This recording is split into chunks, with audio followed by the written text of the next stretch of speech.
ছায়াস্পর্শ পর্ব 22, লেখিকা ইফরা জান্নাত। আর তোমাদের সঙ্গে রয়েছে আমি, প্রীতম।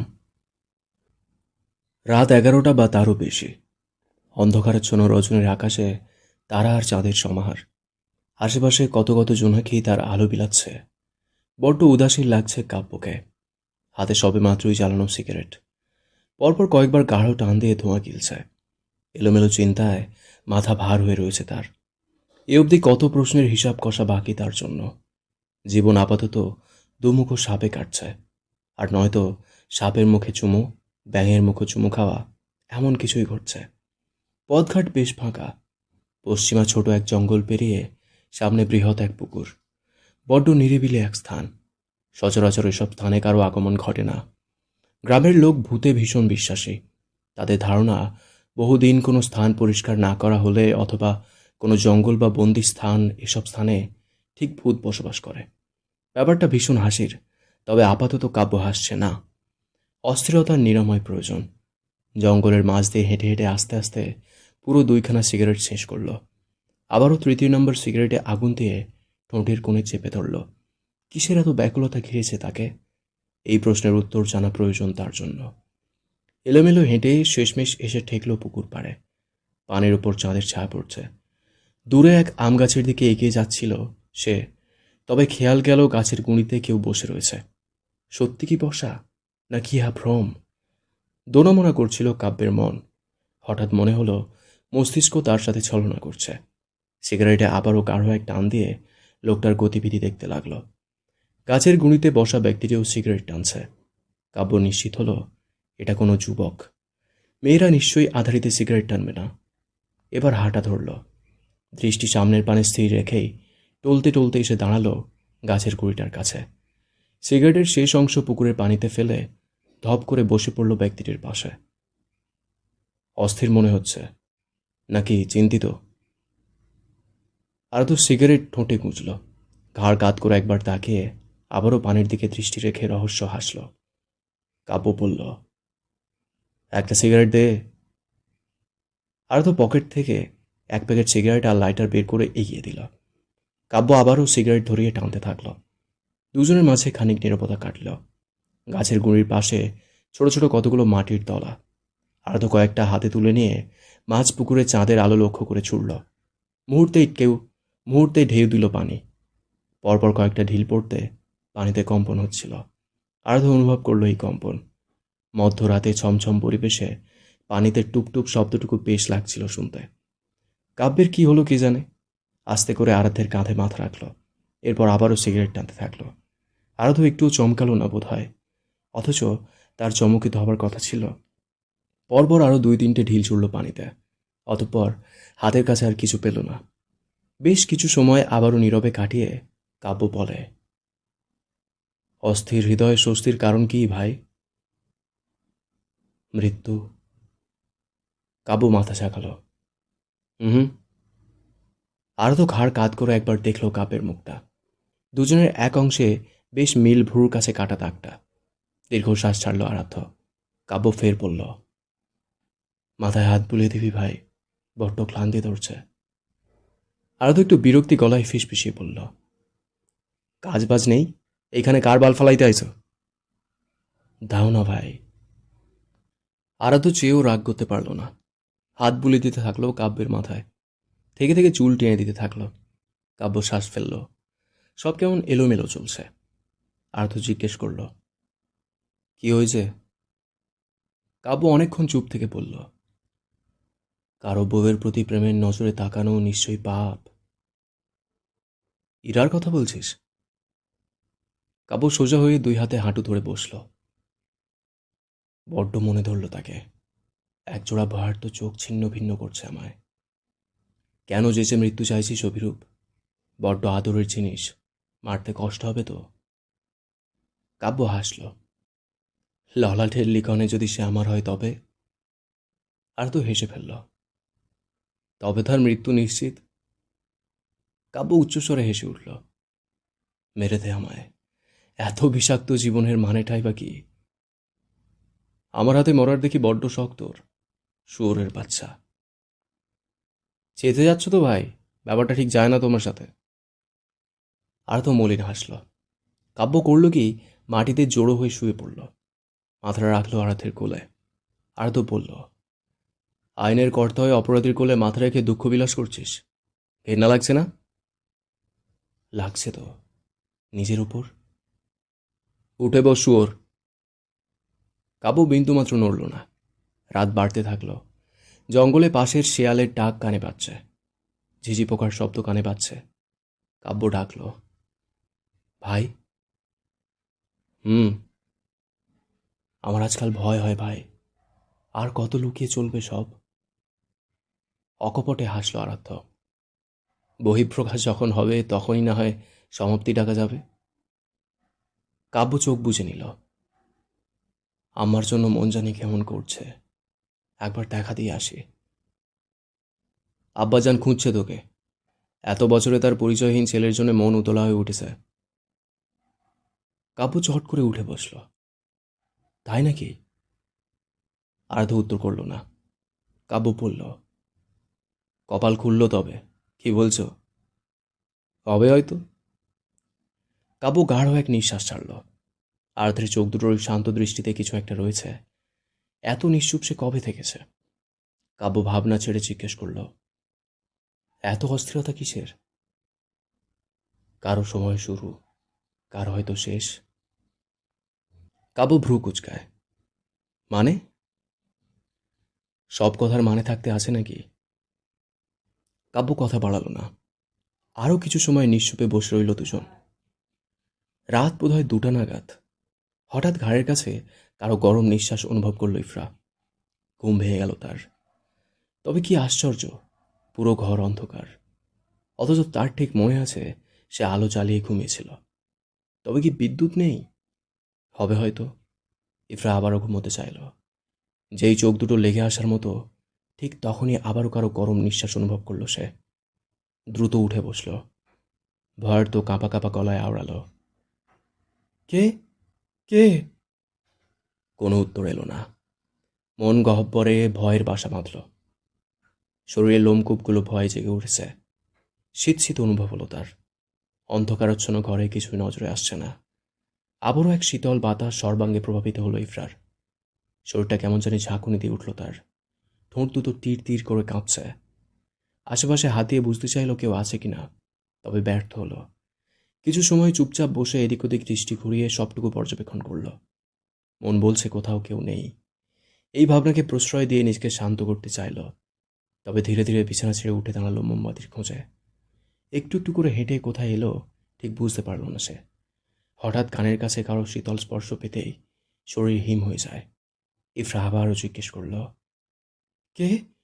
দয়া করে এমন করবেন না, আমার ভীষণ ভয় করছে, দেখা দিন। এবার ভয়ঙ্কর কিছু হলো।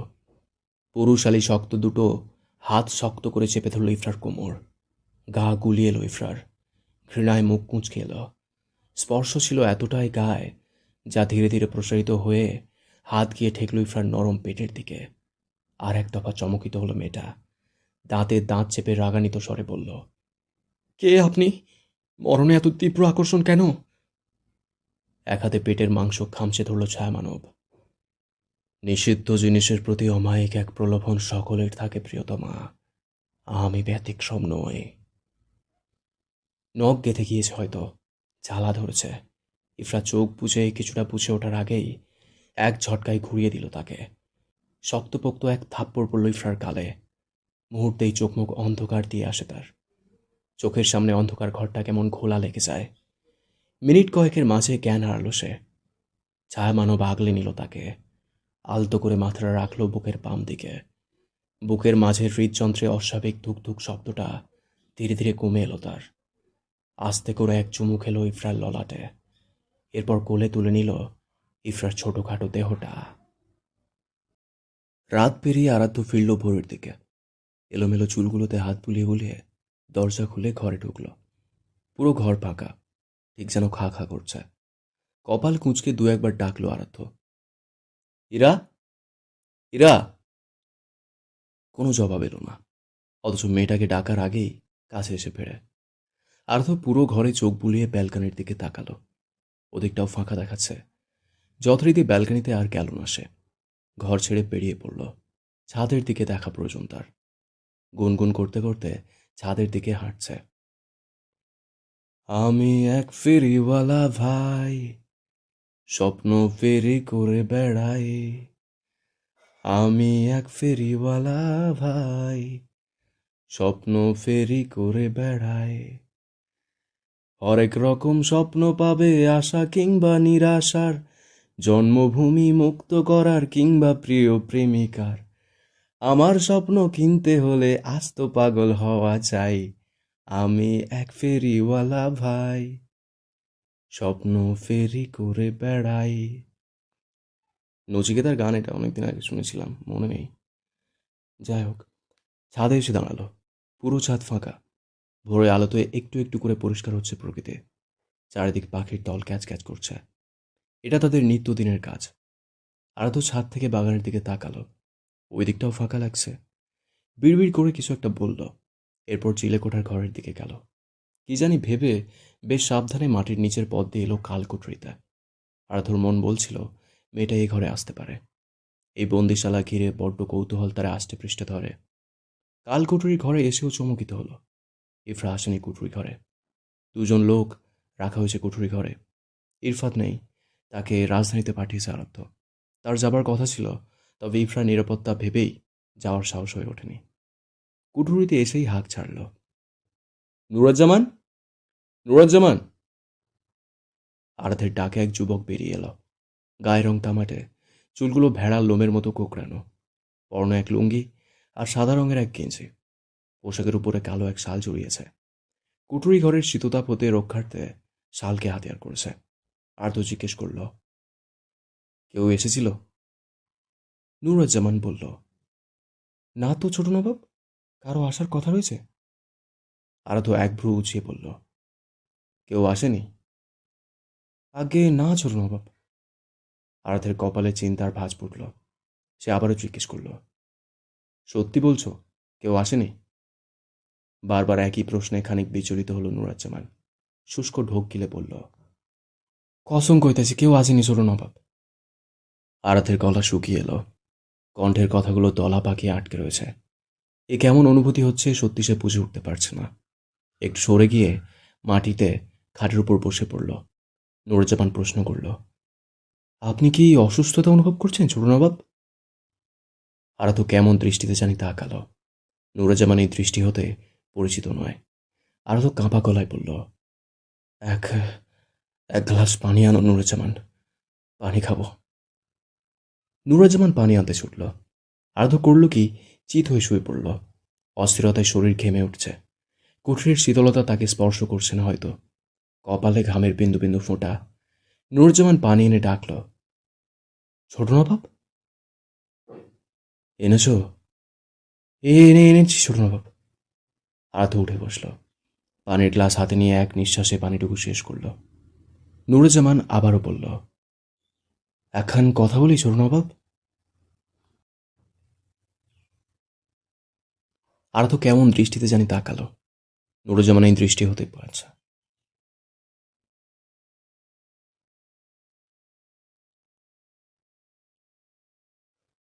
আরাধ্য নুরুজ্জামানের চোখের দিকে তাকালো। নুরুজ্জামান বলল, রেজা ভাইয়ের খবর কি ছোট নবাব?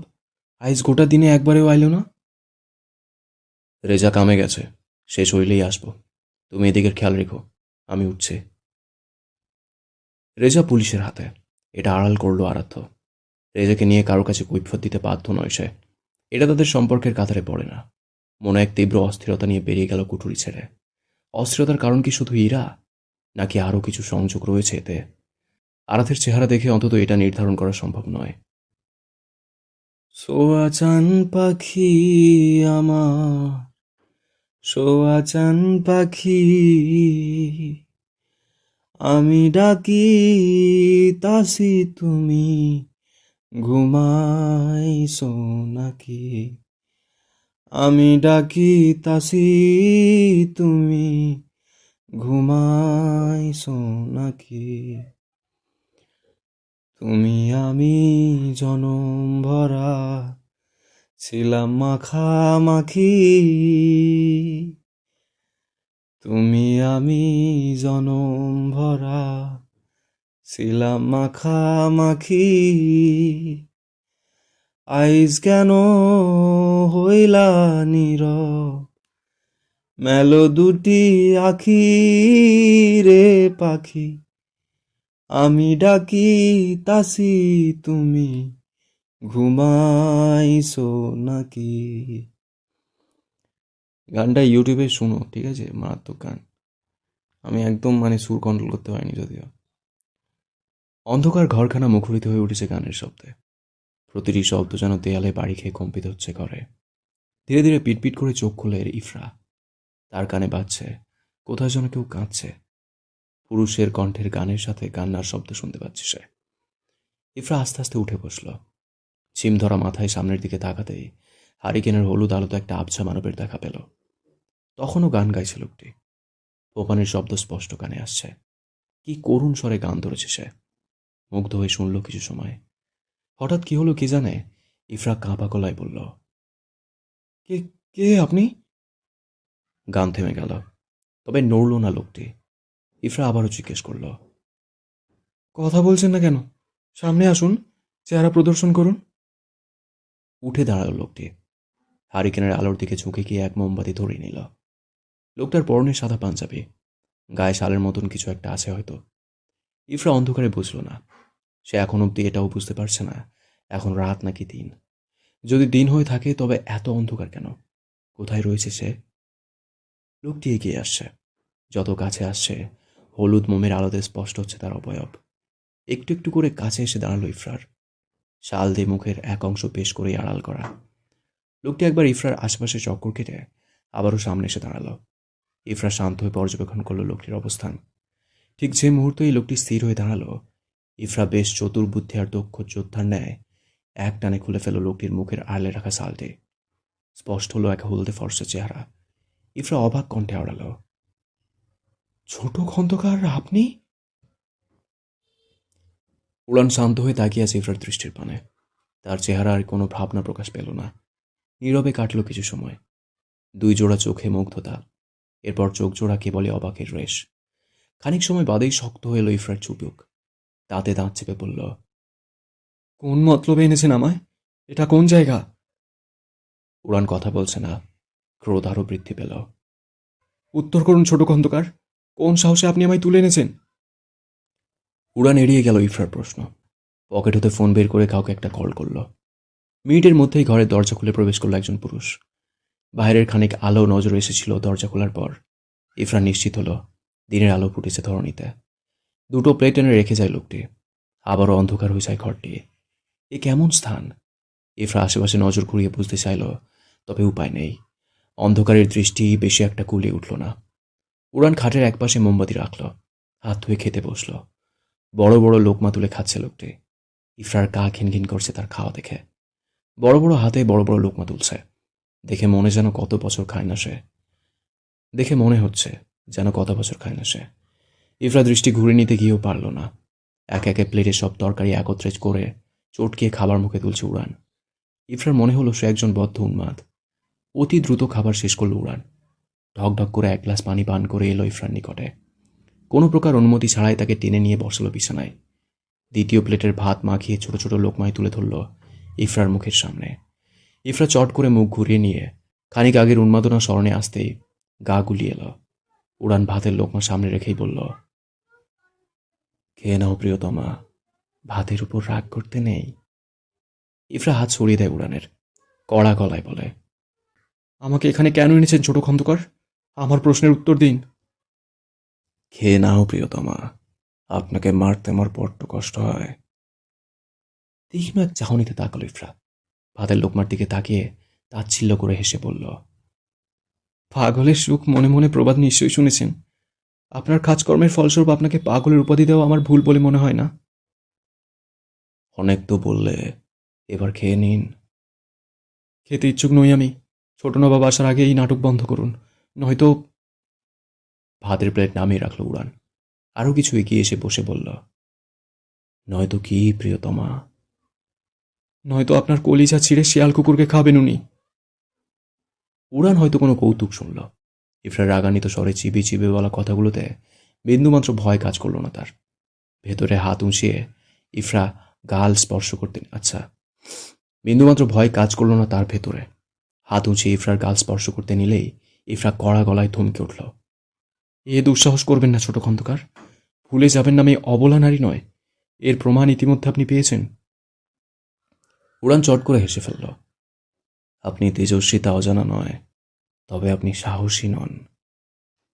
ভুল ধারণা পুষছেন বলছেন? ইফরা কিছুটা ঝুঁকে চোখে চোখ রেখে বলল, চোখের সামনে কারো জান নিয়ে সেই লোকের তাজা রক্তে পিপাসা নিবারণ করার ক্ষমতা যে নারী রাখে তাকে অন্তত এত সহজ ভাববেন না। তবে এত সময় কেন লাগছে ওই আপনার প্রতিশোধ সম্পূর্ণ করতে? আপনি জানেন তো, আপনার আম্মাজানের আত্মার শান্তি দিতে হলে মীর পরিবারের ধ্বংসের প্রয়োজন। আব্বাজান তো আপনাকে বলেছে কথাটা। ঠিক কতটা নির্মম মৃত্যু দিয়েছে সে পরিবার আপনার আম্মাকে। ইফরা একটু চুপ থেকে বলল, প্রতিশোধ আমার, অথচ চিন্তিত আপনি। ফায়দা কি ছোট খন্দকার? শুধুই কি রাজনীতি, নাকি ব্যতিক্রম কিছু? উড়ান একটু দমে গেল, চুপ থেকে বলল, ব্যতিক্রম কোনো কারণ নেই, তবে একটা কারণ রয়েছে। বুঝলে সরল সমীকরণের মতো, আর না বুঝলেই কঠিন। বরফ কঠিনের পদবি বহন করলেও গলে, কিন্তু তরলেই রূপান্তরিত হয়। তাহলেই বুঝেন, কঠিন জীবনের গঠন কিন্তু নরম থেকেই হয়। উড়ান থেমে থেকে বলল, আমি আপনাকে ভালোবাসি প্রিয়তমা। যেহেতু ভালোবাসা স্বাভাবিক সংকলন, কখন কিভাবে হয়ে যায় ইহার কোনো ব্যাখ্যা নেই, তাই আমি মতামত প্রকাশ করলাম না। আপনার মতের যথেষ্ট প্রয়োজনীয়তা রয়েছে প্রিয়তমা, নয়তো আপনাকে পাওয়া আমার জন্য কঠিন হয়ে দাঁড়িয়েছে। ইফরা চমৎকার হাসল। আমার মতামত ছাড়াই যখন আমাকে পাওয়া আপনার জন্য কঠিন, তবে বুঝে নিন আমি মতামত দিলেই আমাকে পাওয়া অসম্ভব। উড়ান ব্যথাতুর হাসল। তবে কি বুঝবো আমার প্রিয়তমা ঘরবন্দি হয়েছে, ভালোবেসে ফেলেছে তাকে? আপনি ভাবতেই পারেন, এতে আমি মত প্রকাশ করছি না। ইফরা উঠে দাঁড়ালো। ঘরের কোণে রাখা মশালগুলো থেকে একটা হাতে নিল। হারিকেনের কাছে এসে তাতে আগুন দিয়ে অবশিষ্ট 3 মশালে আলো দিল। অন্ধকার ঘর আলোকিত হয়ে উঠল। আগুন হলুদ আলোতে চেহারায় এক অদ্ভুত আকর্ষণ করছে ইফরা। উড়ান বসা ছেড়ে একটু একটু এসে দাঁড়ালো ইফরার সামনে। কতখানি মা জড়ানো এই সাদামণির চোখ। ইফরা তাকালো। এ চোখের দৃষ্টিতে কেবল বিষের চাষ হয়, যেই বিষের তীব্রতা মারাত্মক। মৃত্যু হবে বলছেন? ইফরা মশাল রেখে বলল, বলছি।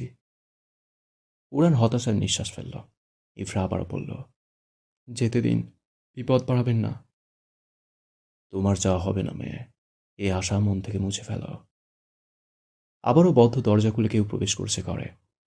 উড়ান, ইফরা দুজনে উল্টো ঘুরে আগমনী লোকটিকে দেখল। উড়ান একটু অবাকের সাথেই বলল, ভাইজান তুমি? সকাল 10টা নাগাদ থানায় আসলো কাব্য। ঘুম জাগা চোখ দুটো লালচে হয়ে থাকলেও সাজগোট ফিটফাট। কাব্য এসে বলল, কাব্য এসে বসল। টেবিলের উপর নীল রঙের 2টো ফাইল রাখা। সেদিকে খেয়াল না দিয়ে কনস্টেবলকে ডেকে কড়া লিকার 1 কাপ চা দিতে বলল। চা আসার ফাঁকে ছেলের দিকে এগিয়ে যায় কাব্য। রেজাকে দেখা প্রয়োজন। কাব্য এগিয়ে গেল ছেলের দিকে। যথাস্থানে এসেই অবাক হয়েছে। বেধড়ক মারা হয়েছে রেজাকে। দেখেই বোঝা যাচ্ছে কাল সারা রাত কঠিনতম নির্যাতনের শিকার হয়েছে ছেলেটি। কাব্য ছেলের ভেতরে প্রবেশ করল। চেয়ারের সাথে বেঁধে রাখা হয়েছে রেজাকে। ছেলেটা জ্ঞান হারিয়েছে হয়তো। কাব্যের চোখ যেন ঝাপসা হয়ে আসছে। মেঝেতে রক্ত পড়ে রয়েছে। কাব্য আস্তে করে চোখ বুজে কল্পনা করতে লাগলো, কেউ বারবার আঘাত করছে রেজাকে। রেজা কল কল করে রক্ত বমি করছে। 2 স্থানে রক্তের দাগ। কাব্য আন্দাজ করল রেজা বার 2 বমি করেছে। হাতের বাঁধা স্থানে গাঢ় করে এই রশ্মির দাগ বসেছে। কাব্য অনুভব করলো ঠিক কতটা কষা করে বেঁধে রাখা হয়েছে তাকে। ঠোঁটের কাছে রক্ত শুকিয়ে আছে।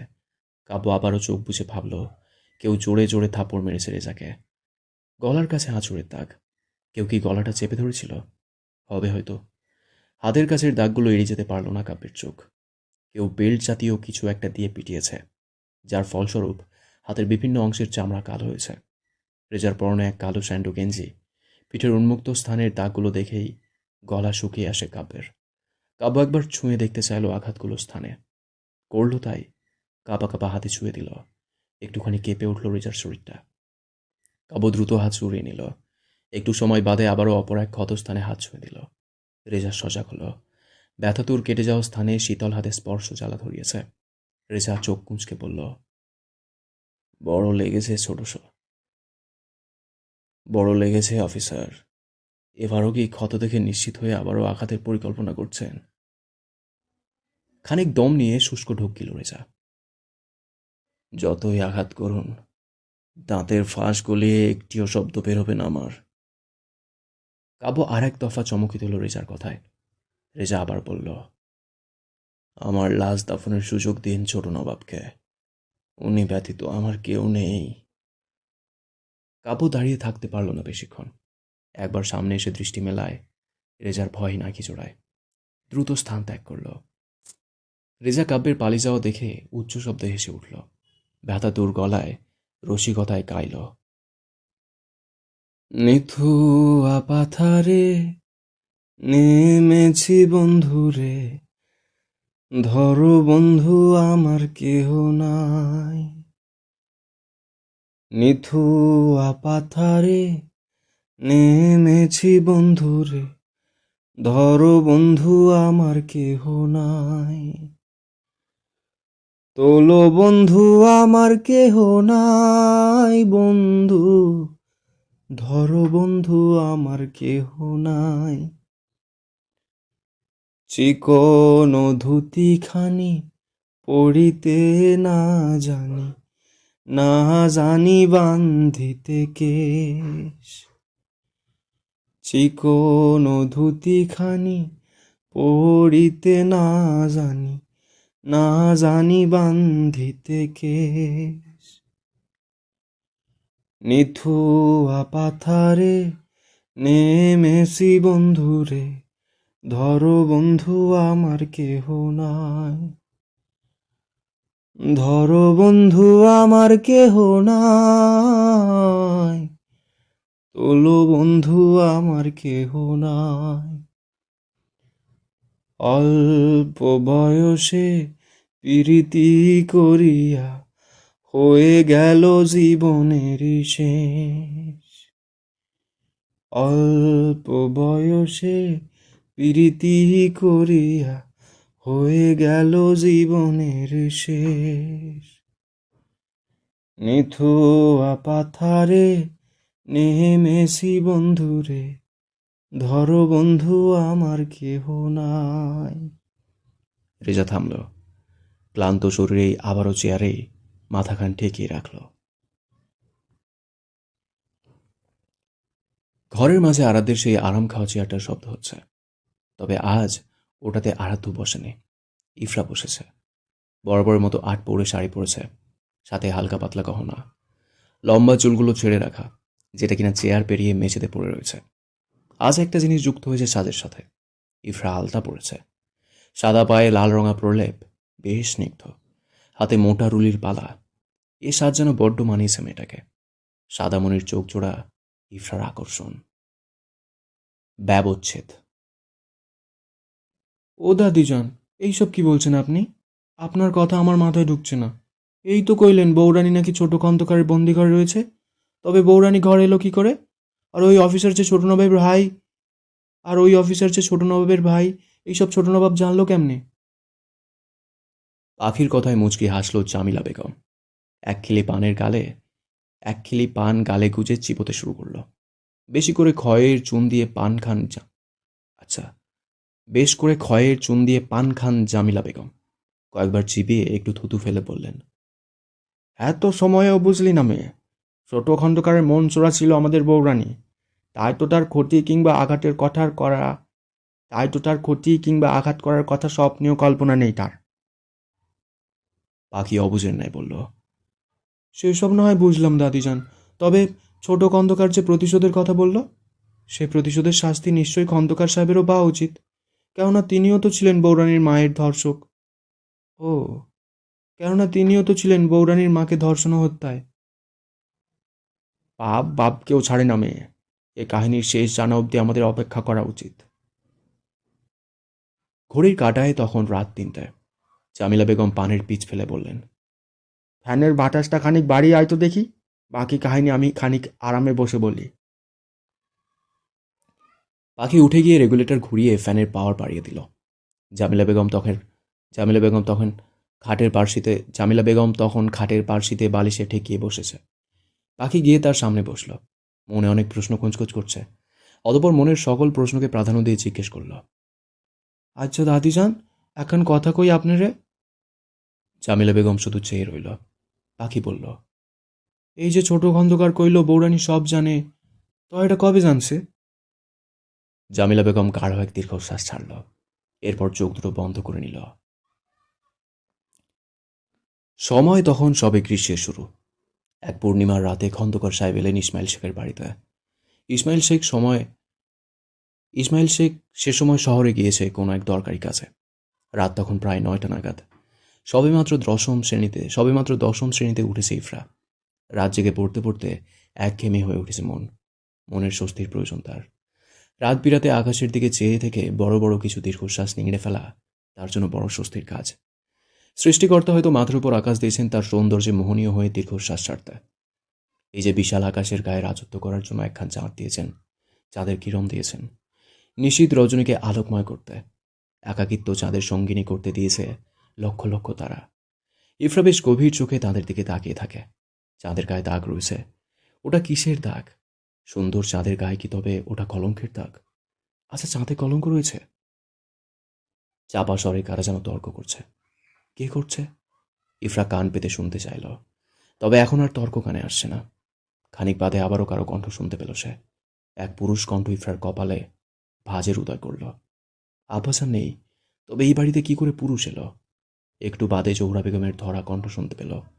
মহিলা কিছু নিয়ে বলছেন, সাথে কাঁদছেন তিনি। ইফরার ধৈর্য হার মানল। বেশিক্ষণ বসে থাকতে পারল না। উঠে দাঁড়িয়ে জানলার বাইরে দৃষ্টি দিল। পশ্চিম দিকে ইসমাইল শেখের ঘরের কাছে একটা আইল আছে। সেটায় দুটো ছায়া নজর এলো। ইফরা আন্দাজ করল একটা হলেন সেই লোক যার কণ্ঠ ইফরা শুনেছে, দ্বিতীয়জন জোহরা বেগম। বেশ অনেকক্ষণ তাদের দিকে তাকিয়ে বুঝতে চাইল পরিস্থিতি। রায়সা গভীর ঘুমে। তাকে জাগানোর ইচ্ছা থাকলেও ঘুমন্ত মুখের দিকে তাকিয়ে আর ইচ্ছে জাগল না। ইফরা বেরিয়ে গেল ঘর ছেড়ে। লোকটাকে দেখা আবশ্যক। গেট পেরিয়ে ক্ষেতের আইলের ধারে আসতেই দেখল জোহরা বেগম কাঁদছে। কি আশ্চর্য! ইফরা ঘরতে একজন লোক দেখেছে, অথচ এখানে 3জন লোক রয়েছে। একজন খন্দকার সাহেব, অপরজন উড়ান খন্দকার, আর তৃতীয় মানুষটি হলেন মাতব্বর সাহেব। ইফরা জানে মিরপাড়ায় খন্দকার বাড়ির লোক আসা নিষিদ্ধ। ওই তো খুব প্রয়োজনে রাতে আঁধারে লুকিয়ে চুরিয়ে যা একটু ঢুকতে পায়, এতেই শান্তি। তবে বড় অবাকের বিষয় হলো খন্দকার বাড়ির সাথে মাতব্বর সাহেবের যোগসূত্র।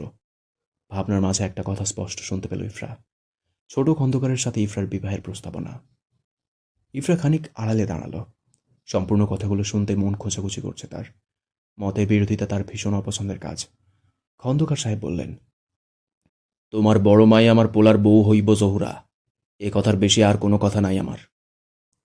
জহুরা বেগম আপত্তি জানালেন, ইরার লাইগা চেয়ারম্যান সাহেব বহুত আগেই প্রস্তাব রাখছে খন্দকার সাহেব, আর ছোট নবাব ইরার উপরে নজর রাখে। আমি নিজের মরণ ডাকতে এই কাজ করতে পারব না। মাধব্বর সাহেব শুনলেন দুজনের বক্তব্য। খানিক চুপ থেকে বললেন, শোনো জহুরা, বইলা যায়ও না ইসমাইলের বড় বউ তোমার বইনা ছিল। এই কথাখান আমি জানি। গ্রামের কেউ না জানলেও এই সত্যিখান আমি জানি। আমি যদি যাইয়া কই তুমি পরিকল্পনা কইরা ওই সেমরিরে দিয়া তোমার বইনের খুনের প্রতিশোধ নিবা, তখন কি হইব বুঝবার পারছো? জহুরা বেগম ভীত হলেন না। তিনি শিক্ষিত নারী, ভয় পেলেই হেরে যেতে হয়। তিনি কড়া গলায় বললেন, ভুইলা যাবেন না ওই খুনের সাথে খন্দকার সাহেব আপনিও জড়িত। আপনারা দুইজন মিলে আমার আপারে খুন করছেন, দিনের পর দিন ধর্ষণ করছেন আমার আপারে। খন্দকার ক্ষিপ্ত হয়ে চেপে ধরে জহুরা বেগমের গলা। উড়ানের এক চোখে অবাকের রেশ, অপর চোখে ভয়। খন্দকার সাহেব বললেন, তোরা পারে মারছি, তোরে মারতে কতক্ষণ? ওই সেমরি মীর বউ হইলে তোরে জানে মায়েরা ফালা মুসালি নষ্টার বংশ। উড়ান দ্রুত এসে আটকে দেয় খন্দকার সাহেবকে। ভয়ত গলায় বলে, আব্বাসান, রাহিত অনেক, গ্রামের মানুষ জেগে গেলে সমস্যা হইব, শান্ত হন। খন্দকার সাহেব বোধহয় বুঝলেন। তিনি জোহর বেগমের গলা ছেড়ে দিলেন। জোহর বেগম কাস্তে কাস্তে কোনো মতে নিজেকে সামলে নিল। মাতব্বর সাহেব বললেন, শোনো জহুরা, অতীত ঘেটে কি লাভ হইব কও? চেয়ারম্যান সাহেব লালসায় তোমার বইনরে ভোগ করছে, আর খন্দকার সাহেব তোমার বইনরে ভালোবাসছে। কিন্তু তোমার বইন কি করলো? খন্দকার সাহেবরে সাইডা ইসমাইলের মতো এক সাসারে বিয়ে করলো। তোমরা তালুকদার বংশের মাইয়া, তোমাকে রানীর কপাল, তোমরা দুই বইন এক ইসমাইল লাগি পাগল হইলা কেমনে? জোহরা বেগমের মুখে আলতো হাসি। জানেন তো তালুকদার বংশের আভিজাত্য কি? কেমনে ভাবলেন আমরা ভয় পাবো এই সামান্য হুমকিতে? যাই হোক, আমি ইসমাইলের লাইগা পাগল না। আমার আপার আমানত আমার ইরা, আর আমার ইরার জীবনের সিদ্ধান্ত আমি নিব। খানিক থেমে বলল, এই যে মাতব্বর সাহেব, আপনার দুমুখ সাপের মতো স্বভাব, না জানি কবে ছোট নবাব গলা কাইটা করতোয়াই ডুবায়। মায়াবতী, কখন এলে আপনি? উড়ানের ডাকে চমকে ওঠে ইফরা। সকলের দৃষ্টি তখন ইফরার উপর। খন্দকার সাহেব মুহূর্তে ঘোল পাল্টে মেয়েকে এক হাসি দিয়ে কাছে রাখলেন ইফরাকে। ইফরা এগিয়ে যায় সেদিকে। জোহরা বেগম ইফরার আগমনে শুষ্ক ঢোক গিলল। খন্দকার সাহেব জিজ্ঞেস করল, কেমন আছেন আম্মা? ইফরা সৌজন্যে হাসল। খন্দকার সাহেব আবারও বললেন, শুনেছি মিরবাড়ি হতে আপনার বিবাহের প্রস্তাব এসেছে আম্মা। এ প্রস্তাবে আপনার ঘোর আপত্তি রাখা উচিত। মিরবাড়ির লোক আপনার আম্মাকে খুন করেছে, এ কথা জেনে নিন। ইফরা শান্ত চোখে দেখল জোহরার দিকে। খন্দকার হয়তো ওই চাহনির কিছুটা বুঝল। সে আবার বলল, বিশ্বাস করছে না তাই না আম্মা? না করলেন, আমার জানানোর কাজ আপনারে জানালাম, বাকিটা খান আপনার মর্জি। মাধবর সাহেব কিছু বললেন হয়তো, তবে খন্দকার সাহেবের চাহনি তারে থামিয়ে দেয়। খন্দকার সাহেব সহ বাকি সকলেই চলে যায়। জোহরা বেগম ডাকলেন, ঘরে চলো। জোহরা বেগম পা বাড়ালেন। ইফরা বলল, সব কি সত্যি আম্মা? জোহরা বেগম এসে মেয়ের মুখ চেপে ধরলেন। মরণে এত শখ কেন? যা শুনছুস মুখ বন্ধ রাখ। হিড়হিড় করে টেনে ইফরাকে বাড়ির দিকে টেনে নিয়ে যায় জোহরা।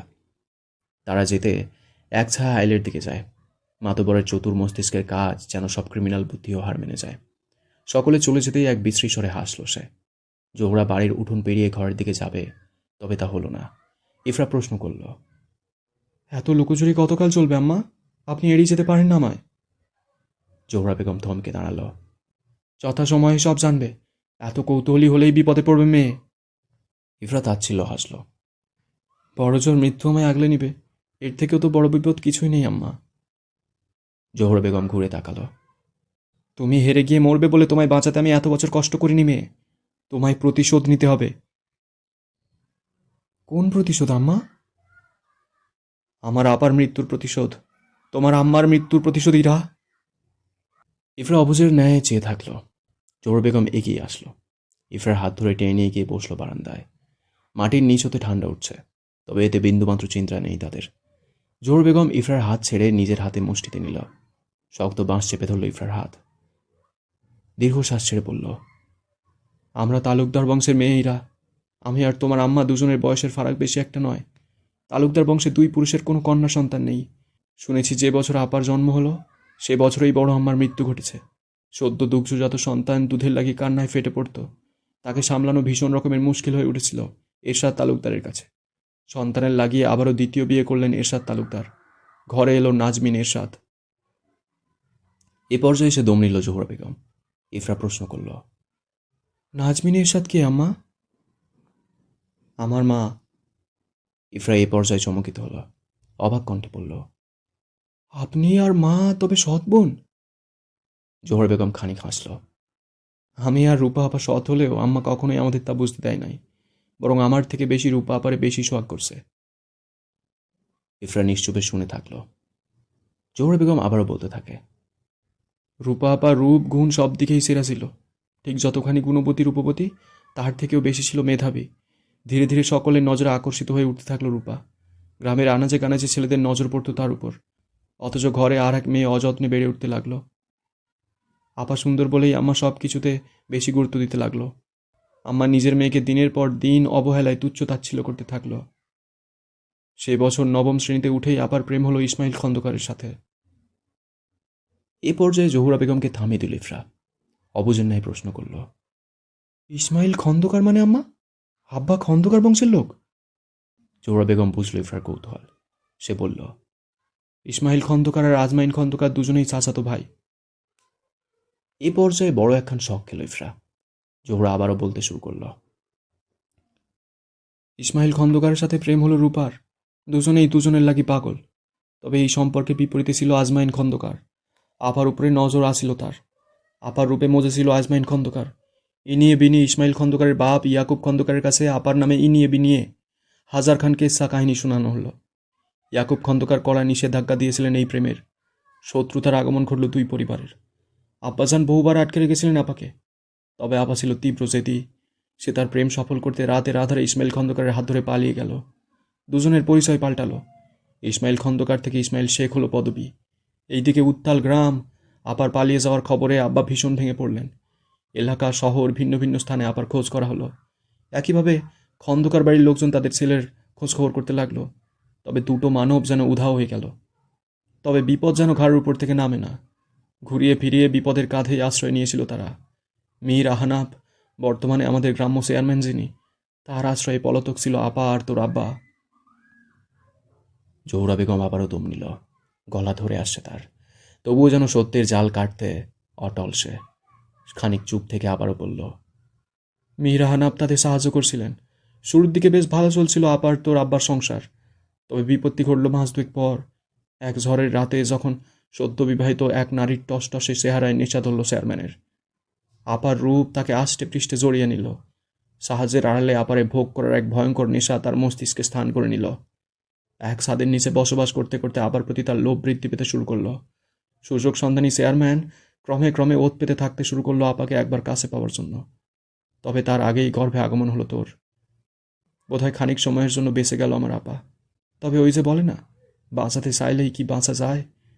ঠিক যখনই তোর আগমনী ঘটল এই দুনিয়ায়, তার ঠিক মাসখানেক বাদেই নিখোঁজ হলো আমার আপা। কোথায় গেল, কি করে হারালো, কোনো খবর মিলল না। তোর আব্বা তোরে নিয়ে গ্রামে ফিরল। দেখাশোনার লাগে আমি এলাম এ ঘরে। মায়া জন্মে গেল। আবার নিখোঁজের বছর পেরিয়ে গেল। আবার খোঁজ মিলল না। গোপনে খবর লাগালাম থানা পুলিশ। বহু কিছু খবরাখবর সংগ্রহ করতে পারলাম। আমার আপার বন্দি দশার কথা তাকে ছাড়ানোর চেষ্টা করেছিলাম। তবে সেটাই হয়তো আমার আপারে দুনিয়া ছাড়া করলো। জানোয়ারের দল সে রাতেই আপারে খুন করলো। লাশ দাফন করলো মীর বাড়ির বাগানের জমিতে। চোখ দিয়ে পানি ঝরছে জহুরার। ইফরা দৃষ্টি শান্ত, তবুও শরীরের প্রতিটি লোমকূপ দাঁড়িয়ে পড়েছে তার। কথার মাঝেই ইফরা হাত আরও শক্ত করে চেপে ধরল জহুরা। ওই মীর বাড়িতে আমার আপার লাশ দাফন হয়েছে ইরা। তোর আম্মারে ওরা কষ্ট দিয়ে মারছে। তোর আম্মারে ভিন্ন ভিন্নভাবে যৌন হয়রানি করেছে ওই খন্দকার আর চেয়ারম্যান। আমার আপার মৃত্যুর শাস্তি ওদের দিতে হবে। প্রতিশোধ নিতে হবে ইরা, প্রতিশোধ। ইফরা সরল চোখে চেয়ে থাকলো শুধু। জহুরা বলল, মীর বাড়ির বউ হয়ে ও বাড়িতে যেতে হবে। প্রস্তুতি নাও। তাহলে গল্পের রহস্য কিন্তু মারাত্মক লেভেলে পৌঁছে গেছে। কেমন লাগলো কমেন্ট করে জানিও। তোমাদের একটা কমেন্ট আমাকে প্রচুর মোটিভেট করে। ব্যাকগ্রাউন্ডে চিৎকার চেঁচামেচি শুনতে পাচ্ছিল তো? যদি শুনতে পাও, ওরা হচ্ছে আমার ঘরের পাশে একটা পুকুর আছে, তো ওই বাচ্চাগুলো ওখানে স্নান করছিল। ওরা প্রত্যেক দিন ওরকম করে, ঠিক আছে? ওরা চিৎকার করে করে একদম হো হো করে করে স্নান করে, মজা আছে বিশাল। তো ওরা এনজয় করছে। তোমরা কেমন কি এনজয় করলে পর্বটা আমাকে জানিও কমেন্ট করে। চলো, পরবর্তী পর্ব খুব তাড়াতাড়ি চলে আসবে। ততক্ষণ চিল করো, ভালো থাকো। Thank you.